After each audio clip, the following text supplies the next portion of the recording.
दिनांक 18 तारखेला येत्या 11 वाजल्यापासून संपेपर्यंत सिडको हाडको टी व्ही सेंटरच्या जवळ जे राणाजी मंगल कार्यालय आहे तिथे दिवसभर मराठा आरक्षण सिंहावलोकन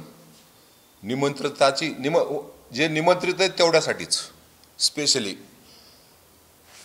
राज्यस्तरीय गोलमेज परिषद ज्याला राऊंड टेबल कॉन्फरन्स म्हणतो ही गेल्या अनेक वर्षात आपण पहिल्यांदा या ठिकाणी घेतोय आणि ह्या परिषदेसाठी मराठा समाजामध्ये सातत्याने काम करत असलेले प्रवीण गायकवाड असो, राजेंद्र कोंडरे असो, कोळसे पाटील असो असे निमंत्रित आमचे जवळपास 150 समाजसेवक, समाजामध्ये काम करणारे, याचिकाकर्ते, समन्वयक, वकील ज्यांचा अभ्यास आहे अशांना बोलवलं आणि उद्देश हा आहे की 2/9/2025च्या शासन आदेशाने सुद्धा नेमकं मराठा समाजाला काय दिलं. जे आम्हाला दिसतंय की 2023ला न्यायमूर्ती शिंदे कमिटी नेमल्यानंतर त्या कमिटीनं जवळपास 3 कोटी डॉक्युमेंटचं प्रमाणीकरण केलं, स्कॅनिंग केलं आणि शिंदे कमिटीची किंवा त्यापूर्वी नेमलेली राम गोपाल देवरा जे अतिरिक्त मुख्य सचिव होते यांच्या जी कमिटी होती ह्या दोन्ही कमिटीचं जे काही कार्यकक्ष आहे त्या कार्यकक्षेमध्ये निजाम संस्थांचे दस्तावेज, त्या काळातले राष्ट्रीय दस्तावेज, निजामाने केलेले करार, निजाम सरकारच्या काळातील महसूल नोंदी अशा पद्धतीने सगळ्या कागदपत्राचा त्यांनी न्यायमूर्ती संदीप शिंदे यांनी त्या ठिकाणी अभ्यास केला. पूर्वी जे 12 पुरावे होते फक्त ते 44 पर्यंत पुरावे देऊन ज्या कुणबी बांधवांना आपली कुणबी नोंद शोधायची त्यांच्यासाठी ते उपलब्ध करून दिलेले आहेत आणि त्याप्रमाणे मराठवाड्यामध्ये 46,000 कुणबी नोंदी मिळाल्या.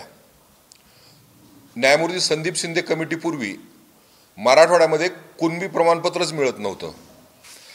विदर्भ असेल, वराड असेल, पंजाबराव देशमुखामुळं त्या भागामध्ये प्रचंड मोठं काम झालं.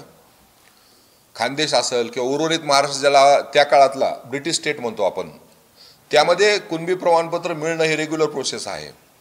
1967 पूर्वीचा जो मानवी दिनांक आहे त्यापूर्वीचे तुमच्याकडे पुरावे असतील, तुम्ही रक्ताची वंशावळ सिद्ध करू शकत असाल, तुमच्या नात्यामध्ये कुणी कुणबी असेल तर तुम्हाला कुणबी प्रमाणपत्र मिळतंच. मराठवाड्यामध्ये ही प्रक्रियाच नव्हती.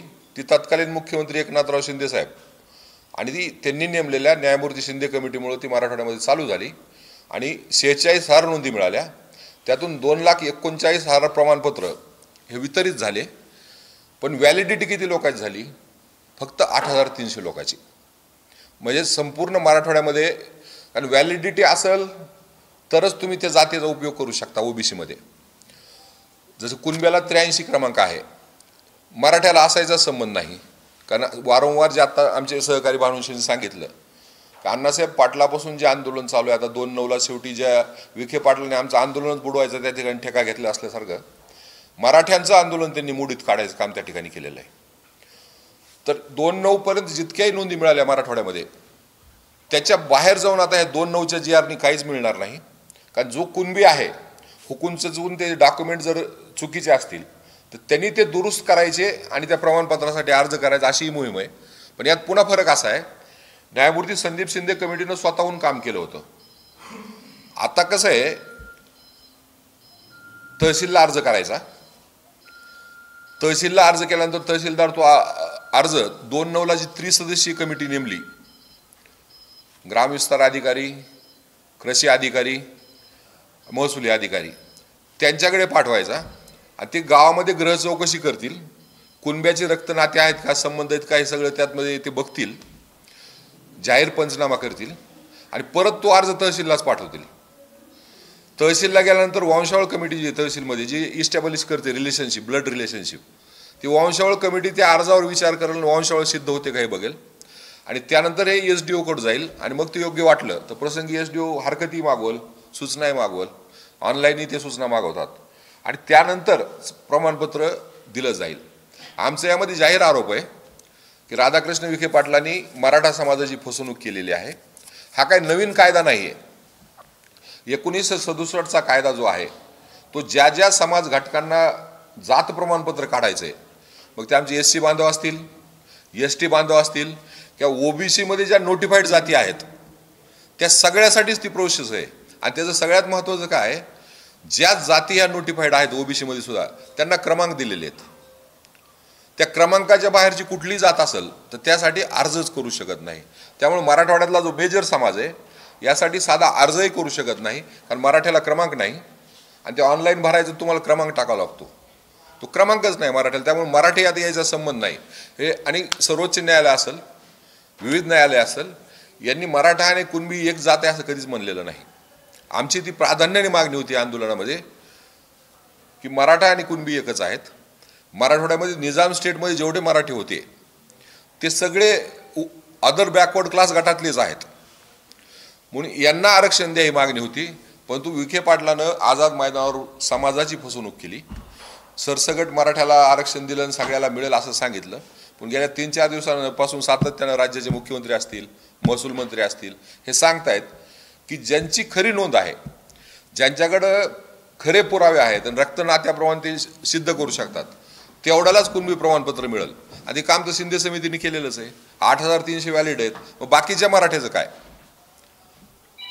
ज्यांच्याकडे वंशावळ सिद्धच होऊ शकत नाही अशा मराठ्याचं काय. म्हणून मी विखे पाटलाला आवाहन केलं होतं की मी मराठा आहे, माझी कुठेही वंशावळ प्रस्थापित होत नाही, माझ्या ब्लड रिलेशनमध्ये कुणीही कुणबी नाही, त्यामुळे मला त्यामध्ये अर्जही करता येत नाही. तर तुम्ही जर म्हणताय सगळ्या मराठ्याला दिलं तर माझ्यासारख्या मराठ्यांचं काय, तुम्ही मला कसं प्रमाणपत्र देणार आहेत हे तुम्ही सांगा आणि त्यासाठी आम्हाला चर्चेला बोलवा. पण तो दुर्दैवानं आणखीनही विखे पाटलाबरोबर वारंवार संपर्क साधून त्यांनी आम्हाला चर्चेला बोलवलं नाही. सातत्याने जे टीव्हीवर सांगतायत की जर माझ्यावर कुणी चर्चेला यायला तयार असेल तर मी चर्चा करायला तयार आहे, सुधारणा करायला तयार आहे. पण आमच्या मराठ्याचं तुम्ही काही सॉल्व्ह केलं नाही म्हणून आम्ही त्यांना सातत्याने विनंती करतोय की तुम्ही आम्हाला चर्चेला वेळ द्या. त्याच पद्धतीने लातूरला परवा छगन भुजबळ साहेबासारख्या ज्येष्ठ नेत्यांनी अतिशय अज्ञानातून काही वक्तव्य केले. मराठा समाज कुणबी, SCBC आणि EWS या 3 आरक्षणाचा लाभ घेतोय. मराठ्याला आरक्षणच नकोय का, हे मराठा समाजातल्या सुजाण लोकांनी सांगितलं पाहिजे पुढे येऊन आणि त्यांनी बोललं पाहिजे. त्या आव्हानाला प्रतिसाद म्हणून छगन भुजबळ यांचे जे प्रायव्हेट सेक्रेटरी आहेत नेरशीकर, त्यांच्यावर मी बोललो. त्यांना सांगितलं की आम्हाला तुमच्यावर चर्चा करायची इच्छा आहे, आम्हाला समजून घ्यायचं आणि तुम्हाला जे समजत नाही ते आम्हाला समजून सांगायचे. कारण या देशामध्ये कुठलीही एक जात 2 प्रमाणपत्र घेऊ शकत नाहीत. जे नोटिफाईड कुणबी आहेत हे पहिल्यापासून कुणबीच आहेत, ते मराठाचा लाभ घेऊ शकत नाही. आणि मराठा जो काय आता सध्या SCBC आरक्षण दिलंय जे उच्च न्यायालयामध्ये चालू आहे, त्यामुळे EWS मधून आपोआप बाद झालाय. ज्या दिवशी SCBCचा जे शासन आदेश निघाला, राज्य सरकारनं तो कायदा मंजूर केलाय, त्या दिवशीपासून EWS आरक्षणामधून मराठा संपलाय. आणि जो मोठ्या प्रमाणावर लाभ EWS मध्ये मिळत होता तोही गेलाय. आणि SCBC आरक्षणाची आता काय होईल पुढं याची चिंता सगळ्या समाजाला आहे.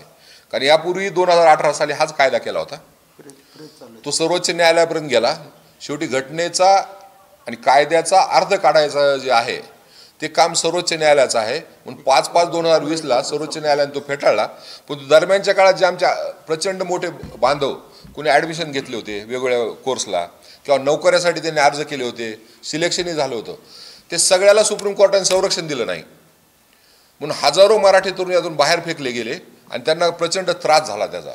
शेवटी तत्कालीन मुख्यमंत्री एकनाथराव शिंदे साहेबांनी सुपर न्यूमरिकल पोस्ट तयार करून जवळपास 5,500 लोकांना नोकरीसाठी प्रोटेक्शन दिलं. ही परिस्थिती असताना आता ह्या आरक्षणाचं काय होईल ही चिंता आहे. आणि भुजबळ साहेबासारखे जे मंत्रिमंडळात आहेत 164(2) प्रमाणे घटनेच्या, मंत्रिमंडळाचा निर्णय हा सामुदायिक असतो. त्या निर्णयाच्या विरुद्ध तुम्ही बाहेर लोकात जाऊन बोलू शकत नाही. आणि भुजबळ साहेब मंत्रिमंडळाच्या बैठकीला उपस्थित राहतात. राधाकृष्ण विखे पाटलाच्या अध्यक्षतेखाली जी मराठा आरक्षण विषयक कमिटी आहे, मुख्यमंत्र्यांनी स्पष्ट सांगितलंय ह्या कमिटीला मंत्रिमंडळाचे पूर्ण अधिकार आहेत. That is empowered committee. मग ती एम्पॉवर्ड कमिटी आहे. मंत्रिमंडळामध्ये या विषयावर चर्चा झाली तर तिथं विरोध न करता आपण रस्त्यावर विरोध करताय. त्यामुळं समाजामध्ये सामाजिक वातावरण जे आहे ते प्रचंड गढूळ झालंय. परवा जे आमच्या एका भावंडाची लातूरमध्ये आत्महत्या केली, त्यालाही असं वाटलं की OBCचं आरक्षण संपलंय, कारण भुजबळ साहेब असतील, हाके असतील, आरक्षण संपलंय म्हणून ते दांगाटी करतात. आणि लोकांमध्ये तो गैरसमज गेलाय. ॲक्च्युली मराठवाड्यामध्ये कुणबी प्रमाणपत्र निघत नव्हते. हुकून चुकून दुसरी नोंद असेल तर त्याचं पुढंच मराठा लागले. ते शुद्धीकरणाची मोहीम आहे. जे कुणबी होते त्यांना कुणबी शोधून कुणबी प्रमाणपत्र द्यायचं. पण आमच्या करोडो मराठ्याला यातून काहीच नाही. आमची लढाई काही कुणबी प्रमाणपत्र काढून देण्यासाठी नव्हती. निश्चित ह्या पूर्ण प्रक्रियेमध्ये आम्ही त्यांना मदत करू, प्रत्येक स्टेजवर मदत करू. पण आंदोलन जे होतं मराठा क्रांती मोर्चाचं, हे आंदोलन मराठवाड्यातील मराठ्यांना सरसकट आरक्षण मिळालं पाहिजे. आणि त्यासाठी विखे पाटील यांनी म्हणजे ब्रॉडर वे सगळ्याच मंत्रिमंडळाने मराठ्यांची फसवणूक केलेली आहे. निजाम स्टेटमधील मराठ्यांची फसवणूक केलेली. ह्या 2/9च्या याच्यामध्ये फक्त वर हैदराबाद गॅजेट शब्द टाकलाय. पण हैदराबाद गॅजेट तुम्ही कसं लागू करणार, हे लागू कसं करायचं हे तरी तुम्हाला कळतंय का? किंवा विखे पाटलांनी हे गॅजेटचा काय अभ्यास केलाय का? काहीच दिसत नाही. म्हणून त्यांनी आम्हाला चर्चेला बोलवलं पाहिजे. आणि भुजबळ साहेबांचे आव्हान दिले मराठा समाजातील, तर त्यासाठी आम्ही 12 नावं त्यांच्याकडे कळवलेत दोघांकडे. मी स्वतः राजेंद्र कोंडरे, शिवानंद भानुशे, विनोद पाटील, डॉक्टर राजेंद्र दाते पाटील, सौरभ खेडेकर, अंकुश कदम. हे अंकुश कदम म्हणजे आपले नाही, भाऊराव कदम नाही, हे नवी मुंबईचे आमचे आहेत. डॉक्टर रमेश तारक आंतरवाली टिंबीचे आहेत. दिनेश पलके, अभिजित देशमुख, करण गायकर, ॲडव्होकेट सुवर्णा मोहिते, योगेश शेळके आणि उद्धव घोडके. विखे पाटलांनी आम्हाला चर्चेला बोलवलं पाहिजे शिष्टमंडळाला आणि आम्हाला पोझिशन क्लिअर करून दिली पाहिजे. जे आझाद मैदानाला त्यांनी सांगितलंय की सगळ्या मराठ्याला आम्ही आरक्षण दिलं, पण ती वस्तुस्थिती नाही आहे. त्या GR मधून त्यांनी मराठा समाजाची फसवणूक केली. आणि भुजबळ साहेब समता परिषदेच्या नावानं आरक्षणाचं गेल्या अनेक वर्षापासून काम करतात. तर अभिप्रेत हे आहे की त्यांना घटना माहीत असली पाहिजे, कायदा माहीत असला पाहिजे. मराठी 3-3 आरक्षण कसे घेतात आणि कसे घेऊ शकतात. आणि त्यामुळं मराठ्यामध्ये गोंधळ होतोय, पण जास्त गोंधळ OBC मध्ये होतोय की प्रचंड मराठी आपल्यामध्ये यायला लागलेत का. आणि जी आकडेवारी आहे खरी, नोडल ऑफिसर आपले आयुक्त आहेत, त्यांच्याकडे ही सगळी आकडेवारी प्रत्येक जिल्ह्यामध्ये किती लोकांना मिळाली ती क्लिअर आहे. ही असताना 58 लाख प्रमाणपत्र मिळाले असे भुजबळ साहेब सांगतात. हे खोटं सांगतात. पण त्यांनी आम्हाला चर्चेला बोलवलं पाहिजे. ही त्यांच्या PS कडे आम्ही विनंती केली. त्यांनी त्यांच्या PROचा नंबर दिला होता आणि सांगितलं होतं ते तुमच्या संपर्कात राहतील. पण आत्तापर्यंत त्यांच्या PROने आमच्यावर संपर्क केला नाही. तर आज हे नाव आम्ही जाहीर पाठवतोय दोघांसाठी आणि आपल्या माध्यमातून विनंती करतोय, त्या दोघांनी आम्हाला चर्चेला बोलवलं पाहिजे. आणि मराठा आरक्षण काय, मराठ्यांना आरक्षण दिलं तुम्ही म्हणजे नेमकं काय, आणि मराठा कुठले कुठले 3 आरक्षण घेतात हे त्यांनी आम्हाला वैधानिक पद्धतीनं समजून सांगितलं पाहिजे. ही आमची या ठिकाणी अपेक्षा आहे. आणि 2/9 नंतर जे काही आता कुणबी प्रमाणपत्र काही भावंडाला भेटली, याचा अर्थ मराठ्याच्या आरक्षणाचा प्रश्नच संपला. अशा पद्धतीचे वातावरण तयार केलं जातंय आमचं आरक्षण, ते चुकीचं आहे. कारण प्रचंड प्रमाणामध्ये हैदराबाद स्टेटमधील मराठी यापासून बाजूला राहिलेत. तर त्यांच्या आरक्षणाचं काय, त्यासाठी उद्याच्या काळामध्ये कसा लढा उभा करायचा. लढा उभा करत असताना वैधानिक मार्गानं घटनेच्या चौकटीमध्ये उच्च न्यायालय आणि सर्वोच्च न्यायालय जे काही निकाल आहेत, सर्वोच्च न्यायालयाच्या 9 बेंचच्या खंडपीठाचा इंदिरा साहनीचाही जो आहे, त्याप्रमाणे आम्हाला काय करणार आहेत, कशा पद्धतीने आपण पुढच्या काळामध्ये आंदोलन याच्यासाठी उभं करू शकतो, वैधानिक मार्गानं, न्यायिक मार्गानं, कायदेशीर मार्गानं. त्यासाठी ही गोलमेज परिषद आपण बोलवलेली आहे आणि त्यावर चर्चा होऊन हे विषय पुढं कसा घेऊन जायचा हे करू. आणि आणखीन एक महत्त्वाचा विषय, ज्या पद्धतीने लक्ष्मण हाके आंदोलन सोडून मराठा समाजाबद्दल आजकाल स्टेटमेंट करायला लागलेत, तर त्याचा आम्ही तीव्र शब्दामध्ये या ठिकाणी निषेध करतो. कुठल्याही समाजाची महिला भगिनी असो, मुलगी असो, तिच्या संदर्भामध्ये कुठल्याही आंदोलकाने, दोन्ही साईड बाजूचे असतील कुणी, त्यांनी गैरवक्तव्य करू नयेत. सावित्रीच्या लेकी असतील, अहिल्याजीच्या लेकरं असतील, जिजाऊचे लेकरं असतील, रमाईचे लेकरं असतील, हे सगळ्या मुली सारख्या आहेत. तर विनाकारण त्यांनी असे स्टेटमेंट करून महिला भगिनीबद्दल अपशब्द वापरू नयेत, असे काही वाह्यात आव्हान करू नये, याबद्दल आम्ही हाकेचा निषेध करतो. आणि उद्याच्या काळामध्ये त्याचे असे स्टेटमेंट बंद झाले नाही तर त्याच्याविरुद्ध कायदेशीर कारवाई जी आवश्यक आहे ती करून त्यांना बोलण्यासाठी आम्ही बंदी आणायचा विचार करतो या ठिकाणी, की त्यांनी असं वाह्यात बोललं नाही पाहिजे. ह्या देशामध्ये अभिव्यक्ती स्वातंत्र्य आहे, निश्चित आहे घटनेच्या 24 प्रमाणे, पण याचा अर्थ तुम्ही कुठल्याही समाजाबद्दल काही बोलू शकत नाही. ते जे म्हणतात की मराठी आता नातेवाईक झाले, तर हेही मी या ठिकाणी आपल्याला खुलासा करतो की ज्या बांधवांनी OBC आहेत, कुणबी आहेत त्यांनाच प्रमाणपत्र मिळालं तेवढेच त्यांच्याकडे गेले. ते किती आहेत मराठवाड्यात? 8,300 ज्यांची व्हॅलिडिटी झाली. ते बाकीचे मराठी थोडे तुमच्यावर आलं. मग त्या अर्थानं तुम्ही लगेच अशा पद्धतीनं आवाहन करणं, काहीतरी मूर्खासारखं बोलणं हे सहन केलं जाणार नाही आणि पुढच्या काळामध्ये त्यांनी बोलू नये असं आपल्या माध्यमातून मी आवाहन करतो.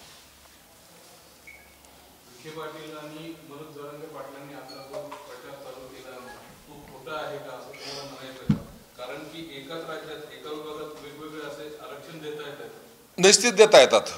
त्याचं कारण सांगतो मी तुम्हाला. राजस्थानमध्ये जयपूर आणि ढोलपूर जिथून वसुधा राजाचं जागीर होती पूर्वी, ती त्या संस्थांच्या त्या सून आहेत. ह्या 2 विभागामध्ये जाट समाजाला आरक्षण मिळत नव्हतं. हे 2 जिल्हे सोडून संपूर्ण राजस्थानमधला जाट समाजाला एक आरक्षण मिळालं होतं आणि या 2 जिल्ह्यामध्ये मिळालं नव्हतं. 2018 साली वसुधा राजे मुख्यमंत्री असताना त्यांनी एक कायदा पारित केला, त्याला सुप्रीम कोर्टाने कन्फर्मेशन केलं आणि ह्या 2 याच्यामध्ये काय मिळत नव्हतं, ती वॉरियर कम्युनिटी समजली जायची. तर त्यांनी त्या आयोगाकडून ते कन्फर्म करून घेतलं आणि सुप्रीम कोर्टाने त्याला मान्यता दिली. आता त्या विभागातल्या जाट समाजाला राज्याचं आणि केंद्राचं दोन्ही आरक्षण मिळतं त्या ठिकाणी. आणि राज्याची परिस्थिती अशी आहे आपली की मराठी भाषिक महाराष्ट्र एक होण्यापूर्वी आम्ही हैदराबाद स्टेटचा भाग होतो. 17 सप्टेंबर हा आपला स्वातंत्र्य दिन आहे, मुक्ती दिन आहे. हे तर सत्यच आहे ना, वैधानिक सत्य, इतिहासाचं सत्य, ते तुम्ही बदलू कसं शकता? मग तिकडं जे मराठ्याचं स्टेटस होतं हैदराबाद स्टेटमध्ये, ओरिजिनली 1 मे 1960लाच जे हैदराबाद स्टेटमध्ये मराठ्याचं स्टेटस होतं जात म्हणून, आता एक वेगळा प्रचार सरकारकडून केला जातो की तुम्हाला वैयक्तिक व्हॅलिडिटी घ्यावा लागेल. वैयक्तिक व्हॅलिडिटीचा विषयच येत नाही. विषय कुठला येतो? तुम्ही आधी जात आरक्षणात घाला.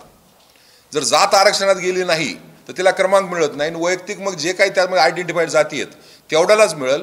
मराठा समाजाला त्या पात्र होत नाही. म्हणून हैदराबाद स्टेटमध्ये आमचं जे स्टेटस होतं, कुणबी म्हणून नाही, कुणबी आहे तर ते आहेच, मराठा म्हणून आमचं जे स्टेटस आहे हे स्टेटस ठेवून आम्हाला आरक्षणाचा लाभ द्या आणि ते वैधानिक आहे, त्यात काही चुकीचं नाही.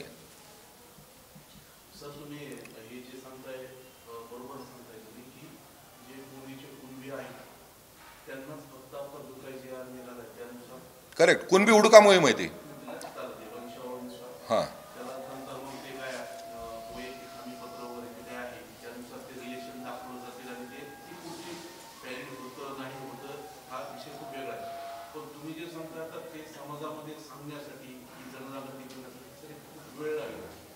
आणि सध्या तो आता प्रत्याश होईल. म्हणजे आता म्हणून जरांगे पाटलांनी तो लढा उभा केला. तुम्ही जसं सांगताय की मराठ्यांसाठी काय, म्हणजे तुम्हाला सरळ सरळ म्हणायचं 183 ला जर समजा कुणबी असेल तर जे काही क्रमांक 83 ला कुणबी असेल तर त्या क्रमांकावर कुठल्या तरी मराठा हा शब्द आला, बरोबर? त्या ठिकाणी मराठा हा जाऊच शकत नाही. कारण पहिला काकासाहेब कालेलकर आयोग असेल किंवा मंडल आयोग असेल, ह्या सगळ्यांनी कुणबी जातीला मान्यता दिलेली आहे कुणबी म्हणून. तर म्हणून आमची मागणी ही होती की कुणबी आणि मराठा हा एकच आहे. तर राज्य शासन ते मान्य करत नाही. मग आम्ही जे मराठा आहोत हैदराबाद स्टेटमधले, की आम्हालाही तुम्ही एक क्रमांक द्या की आम्हाला त्यामध्ये अर्ज करता आला पाहिजे. आणि जर आम्ही अर्जच करू शकत नाही तर आम्ही पात्र होऊ शकत नाही. मग आता गावोगाव ज्यावेळेस ही मोहीम चालू होईल त्यावेळेस खरं मराठा समाजाला समजेल की आपली किती फसवणूक झाली आणि फसवणूक कुणी केली.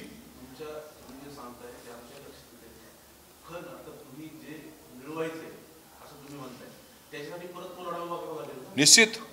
जर एखाद्या समाजाचा लढा चुकीच्या मार्गाने गेला असेल, चुकीच्या पद्धतीने सरकारबरोबर सेटलमेंट झाले असतील तर ते नाकारण्याचा समाजाला अधिकार आहे. म्हणून मी सांगतोय म्हणजे वारंवार की मराठा आरक्षण किंवा कुठल्याही समाजाचं आरक्षण हा जगन्नाथाचा रथ असतो आणि जो भक्त असतो तो कधीही त्या रथात बसून जगन्नाथ व्हायचा प्रयत्न करत नाही, तो रथ ओढायचं काम करतो.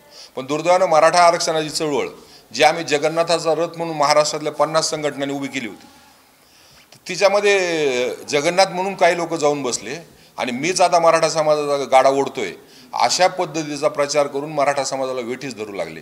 त्याच्या विरुद्ध आमचा हा एल्गार आहे. भानुशे असतील आमचे, योगेंद्र केदार असतील, विनोद पाटील असतील किंवा मी स्वतः असेल, याच्या विरुद्ध आम्ही सातत्यानं बोलतो. त्याचं कारण हे की मराठा समाज कोणाच्या दावणीला बांधलेला नाही. तुम्ही जर चुकीच्या दिशेने मराठा समाजाला घेऊन जात असाल ते आम्ही सहन करणार नाही. काही दिवस लोकांच्या लक्षात येणार नाही, पण सत्य जे आहे ते कधीच लपून राहत नाही. म्हणून सत्य हेच आहे की मराठा समाजाची राज्यामध्ये प्रचंड मोठी फसवणूक झालेली आहे आणि 2/9/25ला विखे पाटीलने मराठा समाजाचं आंदोलनच मोडीत काढलंय. तर आंदोलन काढून त्या दुसऱ्या दिवशी त्यांनी अमित शहाची भेट घेतली.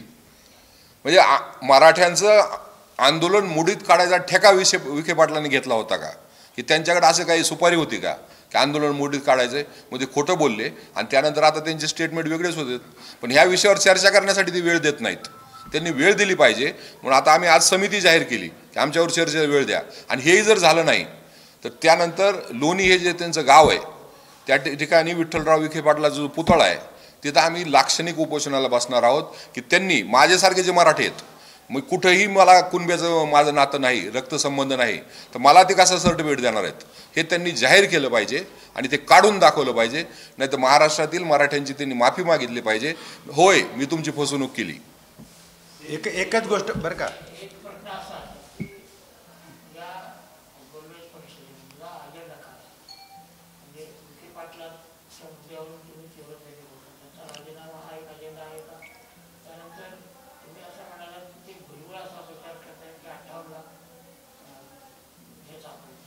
नोंदी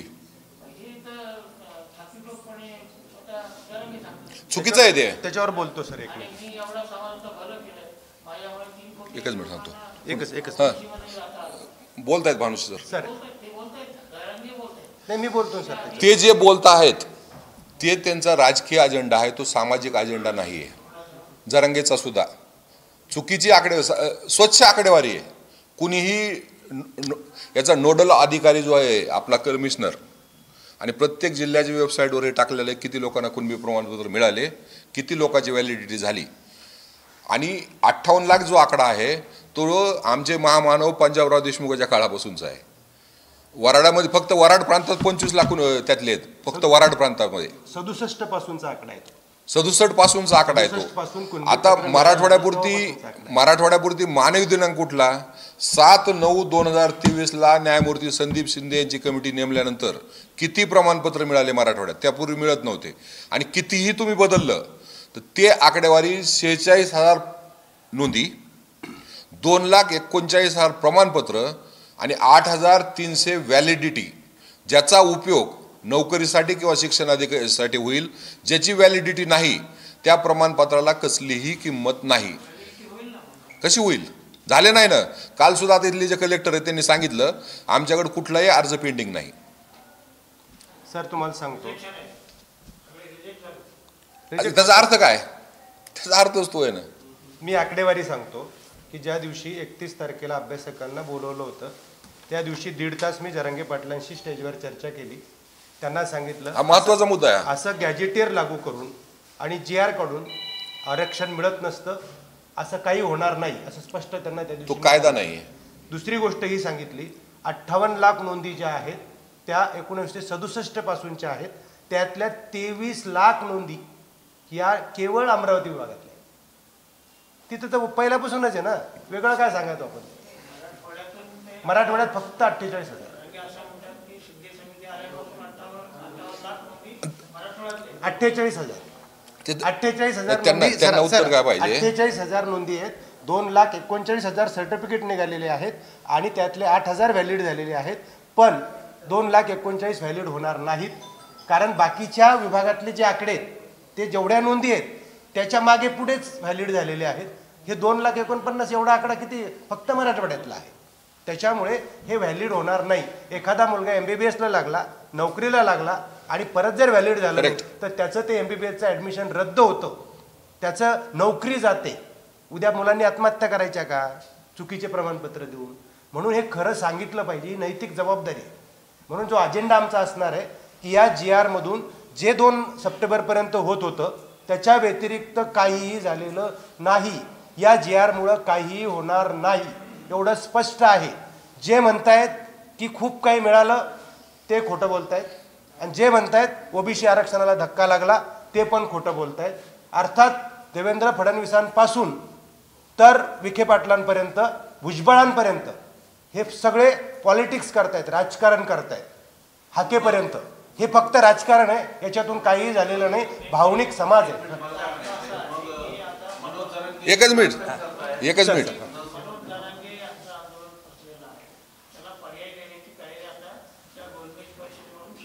नक्कीच या देशामध्ये ज्यालाही आरक्षण पाहिजे तो घटनेच्या बाहेर, कायद्याच्या बाहेर आणि सर्वोच्च न्यायालयाच्या मान्यतेशिवाय आरक्षण मिळवू शकत नाही.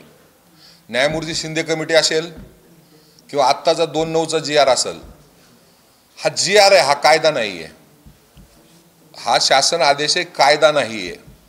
म्हणून जोपर्यंत मराठ्यांना मी सांगितलं की त्यांना एक क्रमांक मिळत नाही आणि मराठा म्हणून अर्ज करायची संधी मिळत नाही, तोपर्यंत त्याला मिळू शकत नाही. आणि आमचं जे आंदोलन होतं हे सरसगट मराठ्यांना आरक्षण पात्र करायसाठी आंदोलन होतं. आणि जरांगे पाटील जे सांगतायत दोन्ही ठिकाणी की गुलाल उधळला, आम्ही जिंकलो, धादान खोटं आहे.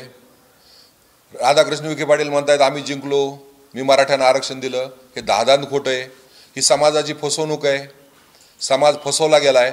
विखे पाटील आणि जरांगे फसलेत का माहीत नाही. मराठा समाज फसलाय का? 100% फसलाय. मराठा समाज फसवला गेला आहे आणि संयुक्तिक प्रयत्नातून मराठा समाज फसलाय. गुलाल उधळून घेणं म्हणजे मराठ्यांच्या दुःखावर डागण्यात देणं आहे. त्या फसवणुकीचं उदात्तीकरण आहे ते. आमच्याकडे शेकडो उदाहरणं आहेत बरं का सर, शेकडो उदाहरणं आहेत ज्यांच्या नोंदी नाहीत. विखे पाटलांना आम्ही 9 प्रश्न माझंच आहे ना, आम्ही नोंदी नाही, मीच हातवर करतो. त्यांचं तुम्ही कुणबी प्रमाणपत्र काढून ते व्हॅलिड करणार का? विखे पाटलांनी मला प्रमाणपत्र द्यावं. दुसरी गोष्ट अशी, ज्याची पत्नी ही कुणबी आहे, पती मराठा आहे, शपथपत्र देऊन पती कुणबी होणार आहे का? तिचे मुलं तरी कुणबी होणार आहेत का? ती स्वतः कुणबी असतात, तिचे मुलं तरी कुणबी होणार आहेत का? हा प्रश्न आहे. माझ्या सख्या काकू सांगा ना. म्हणून त्यांना वारंवार विनंती केली. आणि त्या दिवशी सुद्धा आझाद मैदानावर स्वतः भानुशे असतील, राजेंद्र कोंडरे असतील, योगेश केदार असन, हे सगळे त्यांना कायदा समजून सांगण्याकरता गेले होते की ह्या GR मधून आपली फसवणूक झालेली हे सांगायला गेले होते. मला म्हणे माझ्या बाजूला हे 20 वकील बसलेत, त्यांच्यापेक्षा तुम्ही हुशार आहात का? म्हटलं ते हुशार आहेत की नाही मला काही घेणं देणं नाही, मला जेवढं कळतं ते हे कळतं. आणि आजही माझं चॅलेंज आहे, म्हणजे जरांगेंना विरोध हा विषय नाही, माझं आजही चॅलेंज आहे की आजपर्यंत GRनं किंवा कायद्यानं जे होतं त्या व्यतिरिक्त याच्यात काय होणार आहे, एक नमुना सांगायचा, काहीच होणार नाही. मग एवढं जर स्पष्ट आहे, एवढं जर आम्ही तिथे त्यांना सांगितलंय. अधिसूचनेच्या वेळी मी मुंबईत बोललो होतो वाशीला त्यांना, या अधिसूचनेत काहीच नाही, अध्यादेश निघून सगळे सोयरेचं काहीच होणार नाही, ड्राफ्ट नोटिफिकेशन. तर एक दादागिरी सुरू होते भावनिक पातळीवर. तुम्ही कोण बोलणार? मुद्दा तो नाही आहे. वास्तव समाज समजून घ्यायला तयार नाही, परंतु आम्ही सत्य असत्य ठीक आहे ना. आता त्याला जे करायचंय पुढच्या काळामध्ये त्यांनी करत राहावं. जन आंदोलनाला आमचा काही विरोध असायचं कारण नाही, जरांगेला एक नाही, पण मराठा समाज जो फसवला गेलाय त्या मराठ्याचं काय. म्हणून पुढच्या काळामध्ये यासाठी जन आंदोलन करणं, मराठ्यांना त्यांची खरी परिस्थिती समजून देणं. आणि काल जे मुख्यमंत्री म्हणले नकली व्यक्ती, म्हणजे नेमका नकली व्यक्ती कोण आहे? आझाद मैदानात आंदोलन करत होता आणि ज्याला प्रमाणपत्र मिळणार नाही तो, का करोडोचे मोर्चे काढले तो? तुम्ही बोलताना म्हटले होते की राजकीय आंदोलन, हे राजकीय आंदोलन कसं बनलं, समाजाची कशी फसवणूक झाली, कुणामुळे बनलं आणि कोणते राजकीय हात याच्यावर आले? मुळामध्ये जे काही आंदोलन चालू झालं होतं त्याला 2 व्यक्ती कारणीभूत आहेत. राजेंद्र दाते पाटील आणि किशोर चव्हाण आमचे सहकारी, की हैदराबाद स्टेटमधल्या गॅजेट वगैरे जे आहेत दाते पाटील आहेत, त्यातून मराठ्यांना कसं आरक्षण मिळवून घ्यायचं. आणि मग जन आंदोलन उभं केलं तर जरांगे पाटलावर आमची सगळ्याची चर्चा झाली होती. हैदराबाद गॅजेटची पहिली प्रति मी त्यांना दिली आणि सांगितलं होतं की यातून कशा पद्धतीने आंदोलन आपण करू शकू. आणि त्यावेळेस मुख्यमंत्री सकारात्मक होते, त्यांनी सकारात्मक याकडे बघितलं. पण आपलं आंदोलन संपू नये यासाठी जो वैधानिक मार्ग होता तो जरांगेंनी सोडून दिला आणि वैयक्तिक कुणबी नोंदी शोध, हुकले चुकले जे कुणबी असतील त्यांचे प्रमाणपत्र शोधून द्या, ह्या आंदोलनाचं नेते म्हणून ते पुढे आले. मग त्यांचं जे काही आंदोलन आहे नाव मराठ्याचं आहे, पण फक्त कुणबी समाज बांधवाच्या नोंदी शोधणं एवढ्यापुरतंच लिमिटेड आहे. त्यामुळे मराठा समाज फसवलेला गेलेला आहे आणि त्या मराठ्यासाठी हे आमचं आंदोलन आहे. कुणबी बांधव ज्यांनाही वैध पद्धतीनं प्रमाणपत्र मिळत असतील तर आमचे शिवानंद भानुशे सरांनी सांगितलं की गैरमार्गानं कुणीही घेऊ नये, देऊही शकत नाही. पण जे मिळूच शकत नाहीत आणि ज्या कुणब्याला मिळत आहेत त्यांनी ते घेतलं पाहिजे. तोही आमचा आंदोलनाचा एक भाग आहे की त्यांना जी जी काय वैधानिक मदत असेल ते आम्ही करूच. पण एकंदर या राहिलेल्या मराठ्याचं काय? आणि हा मराठा वारंवार फसवला गेला आहे आणि 2/9/2025ला तर विखे पाटलांनी ते आंदोलनच संपवलंय. हा आमचा विषय आहे त्या ठिकाणी. एक दिवस अन्न दिलं नाही तर ट्रकच्या ट्रक भरून अन्न गेलं. समाज किती भावनिक आहे, माणसं किती म्हणजे आपण भावनांशी खेळतोय हे आपण लक्षात घेतलं पाहिजे. म्हणून आमची जबाबदारी नैतिक. हे खोटं झालं एवढंच सांगायचं. आमचा कुणालाच विरोध नाही. सरकारनं फसवलंय, 100% फसवलंय एवढं आम्हाला सांगायचंय. त्यासाठी शिवावलोकन करायचे, तज्ज्ञ बोलवायचे आणि पुढे जायचं. सरकारच्या विरोधात कुठला? हो आहे सर. राज्य आतापर्यंत राज्य सरकारनंच केलंय ना. बाकी राज्यांना आरक्षण कोणी दिलं? आहे राज्य सरकार.